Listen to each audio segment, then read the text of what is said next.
Connecting with both locals and foreigners as well, to give you that is very important.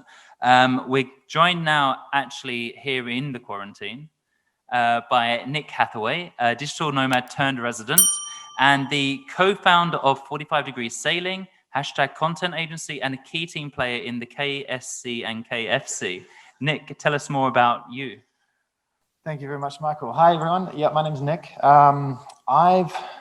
I've kind of been dabbling in digital nomad and / nomad for probably 9 years now. I'm from New Zealand. And about 9 years ago, my wife and I decided we're going to leave New Zealand, start traveling, get around and enjoy. I got to take this off. This is, you guys put yours on. Keep it up. Sorry about that. And enjoy the being free and being out and see what else there is to see in the world. Now, I hadn't traveled a lot at that point, and I think the one thing we've encountered hugely from here is everyone says, "Oh, New Zealand," especially Croatians. They say to me, "Why did you leave?" Because there's this feeling here that New Zealand is this utopia, this paradise that you just wouldn't leave. So it's always interesting to hear that. We got away from New Zealand and started traveling through different countries in China, the US, and working as we go. Now, back then it wasn't such digital nomad as such a nomadic life where you moved around and you worked for different people on the spot. And then it started being, especially in China, it started being a digital remote worker thing, which I really enjoyed. And I was the pretend digital nomad because I didn't really know what I was doing. And I dabble in web design and content and videography and things like that. So when I ended up getting a job here, I got flown over to Croatia. I had no idea what Croatia was about. And I taught a guy to sail over here. I fell in love with the place and we ended up back here. I started the company 45 Degrees Sailing to run sailing holidays here. Dream come true, amazing idea. And the digital nomad thing phased out a little bit at that point. It was always there. I was still working online because I had to subsidize that job. And then COVID happened. So I had to get back to that digital lifestyle where I found work online and work like that. And doing that in Croatia was great, but it's like some of the other digital nomads touched on is that there is these challenges as a nomad, as a digital nomad, to not know where you're going to get your next internet connection, where you're going to have your next meeting. Is the cafe connection going to work today? Is it going to be loud? What music are they going to be playing? And it was very tough to navigate that. We also hooked up with saltwater co-work space, which was amazing, and used that haven, that community, to really build on our own contacts, on our network, to be able to sustain our lifestyle while we were traveling. I think one thing I guess you've got a lot of very high-level professional digital nomads out there that have got it all sorted, maybe, but on the ground level, for someone who isn't necessarily that high up in the food chain, it's not as free a life as everyone thinks.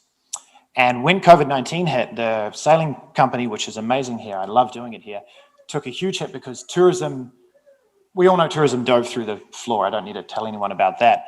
So we then had to, again, as Marina said, you have to pivot your business into what you're doing. So that's where our #content agency started up, and I really got stuck into digital nomading online again, back into the co-work space, except I was still working abroad, overseas, and on a boat.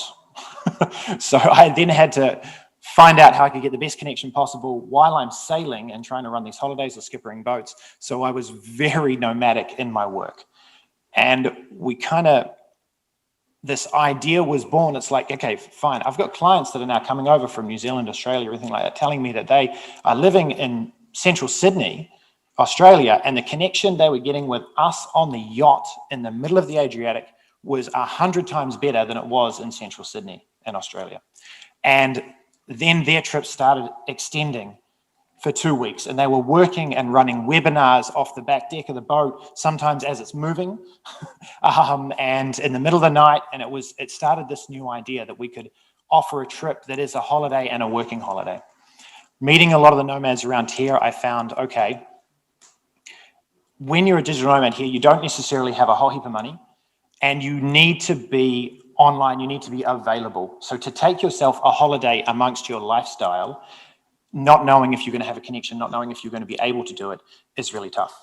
So we built this trip we called Digital Nomad Sailing Week.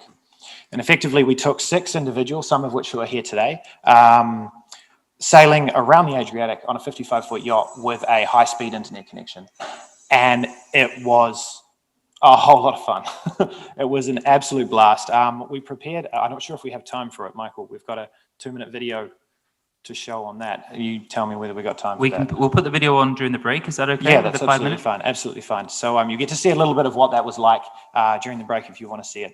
But effectively, we were able to have these 6 nomads that ourselves working on board the yacht, organized around different meetings, morning meetings, Zoom calls when internet needed to be good, and having a knowledge of sailing around here for 4 or 5 years, trying to work on board a boat, I had quite a detailed map in my head of where I had reception and where I did not.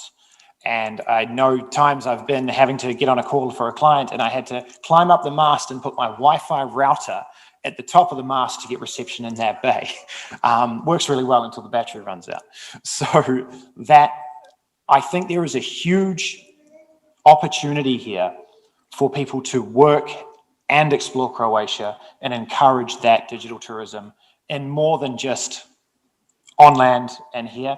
And that doesn't have to be a sailing holiday necessarily. It could be an inland moving holiday. So I would encourage Croatia hugely. I think this nomad visa is amazing. Me as a third country citizen, it's very hard to get working permits and sort that out. So encouraging this different type of travel in the world we're in now is just the best thing. So huge thank you to the city of Dubrovnik for hosting this and for everyone who's made it happen. I'm really looking forward to the rest of the events that are coming up in the coming months and next year.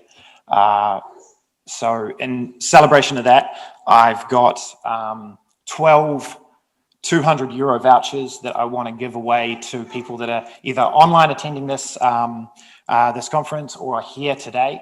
Michael will explain all of that a little bit later, but that's a €200 voucher off one of our 7-day, 7-day sailing holidays. 6 of these vouchers, actually, I don't think these people know this, but the 6 people that attended our Digital Nomad sailing holiday last month, I'm giving you all 1 voucher that you can either use or give to another friend to come along and do that as well. So thank you very much, Peter, Rochelle, Jess, that are all here as well. I'll make sure you guys get those and looking forward to Michael giving away some vouchers. Brilliant. Thank you very much, Nick.